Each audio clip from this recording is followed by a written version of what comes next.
Women's Nationals in Spokane was different. It was faster, it was more aggressive, and honestly, more decisive. The thing that I found really exciting was that girls are not afraid to throw feet to back, because the girls and the women who knew how to end the match or knew how to get the score back really quickly were handling business in that way. There were very few 1-1, 0-1 matches. This is a signal for coaches, and this means that we need to make sure we're teaching our wrestlers how to throw, how to find 4-point moves, how to bring them from knees, from parterre back up to their feet for 4 points, so that we can take a match that was starting to get a little bit away from us and bring back the score to our side. And it also means we better know some throw defense. We better understand really well how the scoring works for freestyle, because sometimes that transition from folk to free really prevents us from going all in on our throws because it's not as rewarded in folk style. So anybody who's got more freestyle tournaments on their agenda, put throws on the list, put 4-point moves on the list. The other thing that is so cool about this event is that we get to have the little wrestlers, and they are intermixed with our veterans. We have our U23 women who are competing at this tournament as well. What was fun for me as a coach was having my U15 girls watch the U23 women and some of the ones that really understand freestyle strategy to a T. What that looks like is they are able to slowly pick off points like pushouts, like creating pressure and getting somebody else to make the mistake and dive in.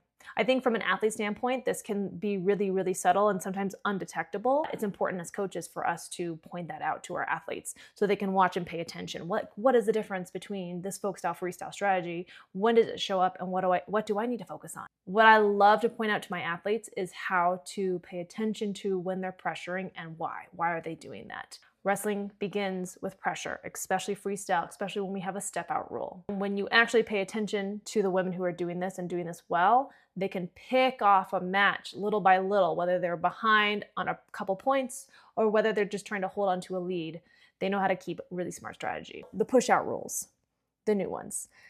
Everybody struggled with this. The interpretation was all over the map. The best way to interpret this and the best way to communicate to your athletes is that when you are in a dominant or attacking position, you're typically the one that will gain the push out. So that means that if you are the one in front headlock and both people are on their knees and you're the one driving out and you push them all the way out of bounds so the chest goes out of bounds, you're the one getting the points. Or sometimes it goes your way, sometimes it doesn't. This is just the reality, sometimes of freestyle and new rules that are coming down the pipeline. On that note, this is why understanding freestyle strategy is very important. So if we lose a push-out point or we lose a challenge point, then we have to know that it is time to keep pushing ourselves back in, or now it's time to find a 2-point or a 4-point exposure that's quick and easy. So this is the type of wrestling strategy that you could actually add into your wrestling practices. You lost a point, it's mentally jarring because you lost a point because of a challenge. How are you gonna make your way back into the match? This plays right into the biggest gaps that I saw for the weekend, and it's not technique, but it's strategy. Helping our athletes know when to go for broke, like, is this an arm spin opportunity or should I actually just hold position? When to stay tight, when to stay in a defensive position, when to commit to something, when to decommit from a move or a technique. And the difference of those things is in blowing a lead or winning in the margins. This weekend, and most of the time, the best wrestlers are not the ones who are launching people all over the place, getting the most score, having the highest scores. That's not how it works. They're the ones who know how to protect a lead, how to keep a match close, and how to slowly separate themselves from their opponents. They do this through push-outs, through smart positioning, getting back to the center, attacking the hips instead of only diving underneath. Okay, it's not the flashy things, it's the things that win matches. So that's what we need to pay attention to when we go back into the room and we're helping our athletes pick off the things that they are struggling with. What's a smart strategy for you guys in your room so that freestyle is not something that is a 4 points here and then I lose 4 points and I gain 4 points and then I lose 4 points. How do we have smart strategy so that we can win those very tight matches and we can actually start gaining on our opponents that have been getting a huge lead on us? So these are the types of things that I will be working on with my athletes at LuchaFit Wrestling Club this week and leading up to Fargo. We're gonna focus more on positioning and situations that we have issues with around strategy.